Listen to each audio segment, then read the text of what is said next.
दोस्तों, आज हम बात करने वाले हैं एक ऐसी रहस्यमयी और दिल को छूने वाली कहानी के बारे में जिसमें माँ गंगा ने अपने ही 7 पुत्रों को जन्म लेते ही नदी में बहा दिया था।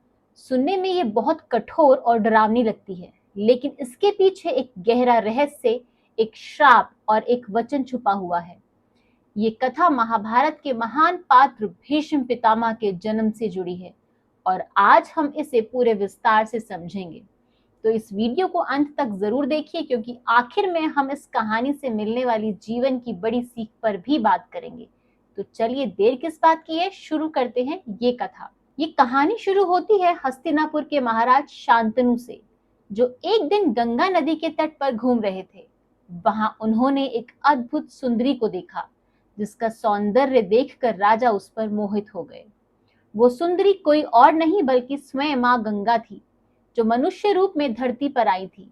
राजा ने उन्हें विवाह का प्रस्ताव दिया तो माँ गंगा ने एक बहुत ही अजीबोगरीब शर्त राजा शांतनु के सामने रख दी। माँ गंगा ने कहा, राजा, मैं आपसे विवाह करूंगी, लेकिन आप मुझे कभी भी किसी भी बात पर रोकेंगे नहीं और मुझसे कभी भी कुछ भी करने के बाद सवाल नहीं करेंगे। अगर आपने ऐसा किया तो मैं आपको छोड़कर चली जाऊंगी। शांतनु ने प्यार में अंधे होकर हाँ कर दी और दोनों का विवाह हो गया। अब सवाल ये उठता है कि आखिर माँ गंगा ने अपने बच्चों को क्यों मारा। दरअसल ये कोई साधारण बच्चे नहीं थे, बल्कि 8 वसु यानी 8 देवता थे, जिन्हें ऋषि वशिष्ठ ने श्राप दिया था। एक बार सभी 8 वसु ऋषि वशिष्ठ के आश्रम में गए। वहां उनमें से एक वसु की पत्नी ने ऋषि की दिव्य गाय कामधेनु को देखा और उसे पाने की जिद करने लगी। एक वसु, जिसका नाम थौ था, उन्होंने अपनी पत्नी को खुश करने के लिए उस गाय को चुरा लिया। जब ऋषि वशिष्ठ को पता चला तो उन्होंने क्रोधित होकर सभी वसुओं को श्राप दिया, तुम सभी मनुष्य योनि में जन्म लोगे और मृत्यु का दुख भोगोगे। वसु घबरा गए और क्षमा मांगी। तब ऋषि ने कहा, 7 वसु तो जन्म लेते ही मुक्त हो जाएंगे, लेकिन जिसने गाय चुराई है उसे लंबे समय तक पृथ्वी पर रहना पड़ेगा और पृथ्वी का यानी मृत्यु लोक का कष्ट भोगना पड़ेगा। अब सभी वसुओं ने माँ गंगा से प्रार्थना की तो गंगा ने उन्हें वचन दिया कि वह उनकी माँ बनेंगी और जन्म लेते ही उन्हें मुक्त कर देंगी। जब गंगा और शांतनु का पहला पुत्र हुआ तो गंगा ने उसे नदी में बहा दिया।